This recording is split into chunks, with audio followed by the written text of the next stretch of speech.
अस्सलाम वालेकुम। उम्मीद है कि आप सब लोग खैरियत से होंगे। आज जिस टॉपिक पे मैं बात करने जा रहा हूँ, वैसे तो ये टॉपिक बहुत दफ़ा डिस्कस किया गया है और हम सब इसके आदी भी हो चुके हैं सुन के। लेकिन क्योंकि मेरा ताल्लुक़ कराची से है और टॉपिक भी रिलेट करता है कराची से, और हालिया दिनों में ये चीज़ इतनी ज़्यादा हो रही है कि मुझे लगता है कि इस पे बात करनी चाहिए। जी हाँ, मैं बात कर रहा हूँ स्ट्रीट क्राइम की। वैसे तो पूरे पाकिस्तान में लोग इस बात से बहुत अच्छे तरीके से वाकिफ़ हैं कि कराची में जिस हिसाब से स्ट्रीट क्राइम होता रहा है, उसकी मिसाल कहीं नहीं मिलती। हम बदकिस्मत लोगों को जो कराची में रहते हैं, कुछ वक्त के लिए अमन मिल जाता है और हम लोग सुकून में आ जाते हैं। फिर उसके बाद अचानक से ऐसा लगता है किसी ने बटन ऑन कर दिया और फिर से ये कार्रवाइयाँ शुरू हो जाती हैं। अभी हालिया दिनों में पिछले 1-2 हफ्ते से कराची में इस कदर स्ट्रीट क्राइम बढ़ गया है कि जो कराची में रहता है वो इस बात से बाखूबी वाकिफ़ है। मतलब बंदा अपने घर के दरवाजे पे सेफ नहीं है। मेरे पास व्हाट्सएप पे मेरे दोस्त वगैरह वीडियोस भेज रहे होते हैं, सीसीटीवी जो लोगों की आ रही होती है। मैं हैरान होता हूँ देख के। मतलब एक बंदा अपने घर के दरवाजे पे खड़ा होकर किसी से बात कर रहा है, उसको लूट के ले जाते हैं।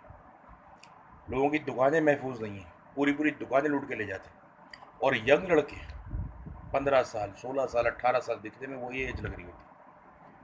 तो हैरानी होती है कि यार ये हो क्या रहा है। मतलब ठीक है, बेरोजगारी है, लेकिन इसका मतलब ये तो नहीं है कि आप अपने हाथ में बंदूक उठा लो, आप गलत काम करने लगो। इसलिए तो अगर सब जो है वो गलत कामों में लग गए तो फिर इस माशरे का क्या होगा भाई।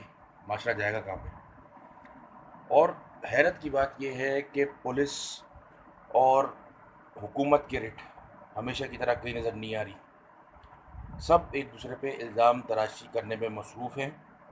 एक पार्टी दूसरी पार्टी को, दूसरी पार्टी तीसरी पार्टी को बुरा कहने में लगे हुए, लेकिन कोई ये नहीं देख रहा कि इन सब में मुल्क का और ख़ास करके कराची का क्या नुकसान हो रहा है। मुझे मेरे दोस्त बताते हैं कि यार हमारे सामने, मतलब मेरे अपने दोस्त जो मेरे साथ जिनका उठना बैठना है, वो बता रहे होते हैं कि यार हमारे सामने पूरी पूरी दुकानें लूट कर ले जाते हैं। कोई मेरा दोस्त किसी बेकरी पे नाश्ता लेने गया हो तो बताता है कि बस ऐसे ही घुसते धड़े से बंदूक लोड करते हैं और 1 मिनट के अंदर सारा सफाया कर देते हैं। तो ये बड़ा अलार्मिंग है। हमें इसके ख़िलाफ़ आवाज़ उठानी चाहिए। लेकिन मैं जानता हूँ आवाज़ उठाने से कोई फ़र्क नहीं पड़ने वाला, सिर्फ आपके दिल की भड़ास निकलती है। लेकिन चलो कम अज़ कम ये है कि आप एक बात तो करते हो। लोग तो यहाँ बात भी नहीं करते, आंखें बंद करके बैठे रहते हैं। तो बहुत अफसोस की बात है, बहुत अफसोस का मुकाम है इस वक्त जो कराची में हो रहा है।